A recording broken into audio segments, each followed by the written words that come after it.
Hey guys, Sam Rino here with another video. In this video is going to be kind of a crash course for birds in flight. This might not be for the advanced shooter, but for somebody that maybe is struggling or overlooking some things and are having trouble with birds in flight. So I hope this helps some people. So let's get started. So if this is the first time you're tuning into my channel, I'm a Sony shooter, so maybe some of the terminology would be Sony related. I used to be a Nikon shooter years ago. So I do still remember some of the stuff from Nikon. But anyway, so let's get started with the first thing, and to me is the most important thing for birds in flight, and that's shutter speed. I've talked about it in a lot of my other videos. People really underestimate how much shutter speed you need to freeze action and to capture a bird in flight, especially with smaller birds. I mean, sometimes you might have to go up to 4,000, 5,000 shutter speed. And people just, most of the time, don't use enough shutter speed. And, you know, they'll start saying, oh, the camera's not focusing right, focus missed. And most of the time, it's not the focus or the camera. It's that you didn't use enough shutter speed and it's motion blur. It looks like it's out of focus, but it's really motion blur. So this is the first point that I want to make. And I'm going to show you some examples of how much shutter speed you need to get the shot that you're looking for. So let's get started with point number one, shutter speed. So let's take a look at this first picture here. It's cedar waxing in flight. And I'm going to bring up the settings here in a second to show you what I captured this at. So you're going to be surprised that I shot this at 4,000 shutter speed.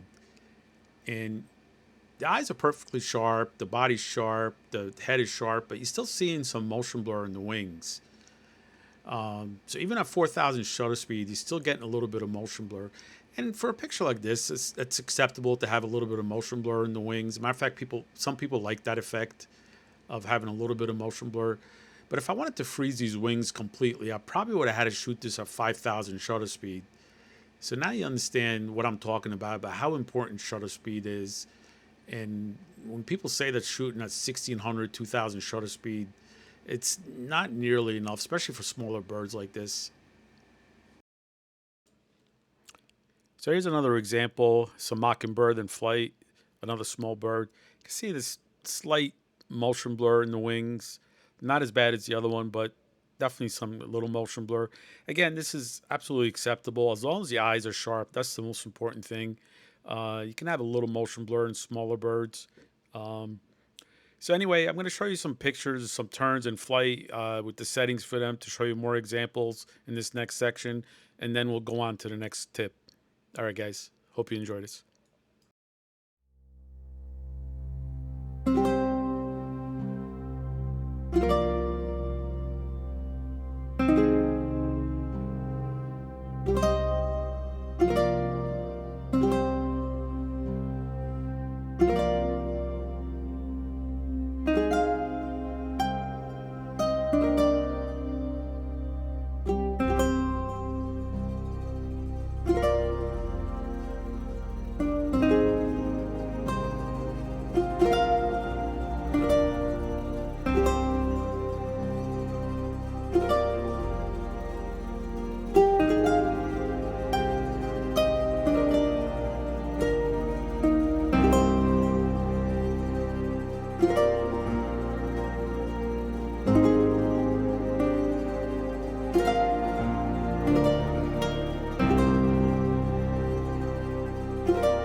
So the second thing that I want to talk about with birds in flight is focus limiter. I find so many people don't realize that setting your focus limiter is really important for capturing birds in flight. And what I mean by that is, like with the 200 to 600, for example, you got 10 meter to infinity. And that's what you want to be on, because what's going to happen is your lens is going to ignore, or your camera is going to ignore the first 10 meters. So your focus is going to be so much faster. It's going to stick to your target better because it's not hunting back and forth. It's ignoring those first 10 meters. And it's super important to do. It's setting your focus limiter. It should always be on that. You know, it depends on your lens. Some lenses are 4 meter to infinity. Some lenses are 6 meter. This happens to be 10 meter to infinity. But that's what you want to be on. That's going to give you the fastest autofocus. You're going to grab autofocus much faster. It's not going to hunt. It's not going to lose focus. And it's going to keep up with your subject. So that's tip number 2. It's such a hot day today. And the bugs are kind of making it unbearable. They're kind of like mocking me. They're like laughing. They're like, bug spray. He thinks that's going to save them. These things are tearing me up today. But anyway, hopefully shots will be worth it. All right, guys. Feel my pain, please. So tip number 3 is stabilization. You know, I get a lot of questions sometimes when I post my settings on Instagram, because I always do whenever I post a picture. A lot of people ask me why I have stabilization off. Part of it is because it's just faster when I'm doing video and stills going back and forth, because I do that a lot. It's just easier to leave it on position 1 and just switch it on and off. Switch it on for video, off for from when I'm shooting stills. And I find that, I mean, you can use mode 2 and mode 3, but I found that just turning it off when you're shooting in a high shutter speed, you don't need stabilization, honestly. And if you are going to use one, you definitely don't want to be on mode 1. That's going to be counterproductive. It's going to actually cause motion blur and, you know, actually cause problems more than stabilize your image. So you either want it to have it off or on position 2 or 3, depending on what you're doing. 2 is usually panning, 3 is for erratic subjects. But I find, for me personally, turning it off, I get the best results. And you know, when you're shooting at 2,000, 2,500, 3,200, 4,000, sometimes even 5,000 shutter speed for birds in flight, stabilization honestly is not doing much at that point. So you're gonna find that you get better results by just turning it off. At least it does for me. That's what works for me. So that's, you know, my 3rd tip on that.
So tip number 4 is something that I find a lot of new shooters do, and that's they'll see a bird in the sky and it's so far away and they'll start firing like 100 shots.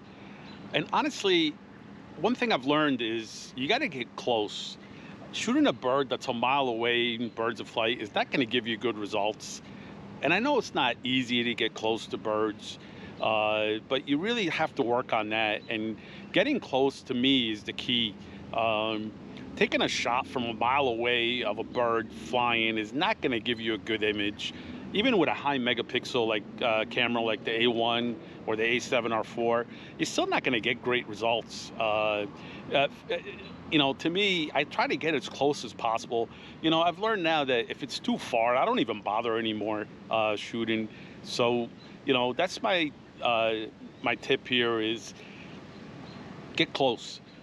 Shooting a bird from a million miles away is not going to yield good results. So tip number 5 here, is it 5? Yeah, I believe it's 5. So tip number 5 here is light. Light is so important to getting a good picture of a bird in flight. People really underestimate how much light helps. You don't want to be shooting against the sun. You're going to get a lot of shadows. You're going to get so much noise because your picture is going to be, your metering is going to try to expose for the really bright sky or bright sun that's facing you, and the bird's going to be underexposed. So most of the time, I know it's not always possible, but you want to try to position yourself where light is helping you and not against you. Another tip that I'll give you, I love shooting on overcast days because then you can shoot all day. You don't have to worry about shooting early or shooting late, because that's usually when you get the best light, is when you shoot early, the first morning light and in the afternoon when the sun is starting to, calm down a little bit. But on overcast days, you can get some fantastic results. You can get some great detail. But be aware of light, because light is so important. And I'm going to show you some examples of how important light is. All right, guys. So here's some examples of what I'm talking about shooting on overcast days. All these pictures I'm going to show you here were shot on overcast days. I'm not talking about dark, gloomy days. I'm talking about where you just have just enough clouds that is kind of diffusing the sun, so it's not so bright, not really harsh. A lot of people think that shooting on a bright, sunny day in the middle of the day that's good light for shooting, and it's really not. It's just too harsh, and it makes it really difficult to get a good image. On days like that, you want to shoot a little bit later in the afternoon when the sun calms down a little bit. But on overcast days like this, like you've seen in these pictures, you get some beautiful light. You can get some nice detail. It's really easy to work with. So look for those kind of days. So tip number 6 that I want to talk about is technique. If you're going to handhold and shoot birds in flight, you really need some sound technique, and you really need to work on that. You need to hold your camera steady. I'm not going to show you a particular technique because everybody's comfortable with a certain way, but just be aware of your technique, that you're not all over the place, you're not shaking all over the place, that you're holding your lens properly. And if you're having trouble with hand holding, I personally don't like using tripods. I love hand holding. I like the freedom of it, and I like being able to be mobile. But if you're having trouble with hand holding and you see that it's causing shake or motion blur, then I would suggest using a tripod with a gimbal. That would be your best bet. But technique is really important. So tip number 7 here is focus mode. So with Sony cameras, I like shooting in zone. I find it to be the best one for birds in flight until I got the A1. The A1 using tracking wide works really well, or some of the tracking modes. That is actually, I'm starting to prefer it now over zone. For other cameras, like for Nikon, group focus, you want to use something that has multiple focus points. You don't want to use a single point or something like that for birds in flight. You're just going to have a hard time getting the bird in focus and landing your focus on the bird. So you want to use something like zone for Nikon group focus. For Canon, honestly, I'm not sure what it is. But for Sony, for the A9, A7R4, A7 III, A7R3, all those cameras, zone to me is the best focus mode. And for the A1, I find that using zone and the tracking wide works really well. They both work amazing. So that's what I would recommend for that. So the eighth and final tip here is what mode do I shoot in, and exposure compensation. I've talked about this previously in some other videos, but what I like to do is shoot in manual mode because I like to control my shutter speed and aperture, but I don't want to worry about the ISO while I'm trying to track a bird in flight. I like the camera to pick a starting point, and that's what the auto ISO would do for you. And then with the exposure compensation, I always have my finger on that dial.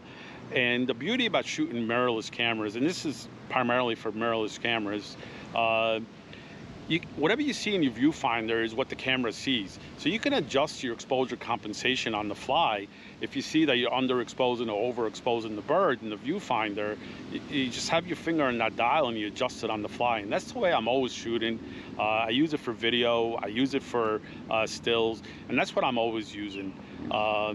That exposure compensation is so valuable to me, and I love using it, and I use it all the time. So birds in flight is one of the most challenging things about bird photography. So I hope some of these tips helped you out. And if you enjoyed this video, please hit that like button and please subscribe. I really appreciate it. I appreciate all the support. And until next time, guys, happy shooting. All right, see you later.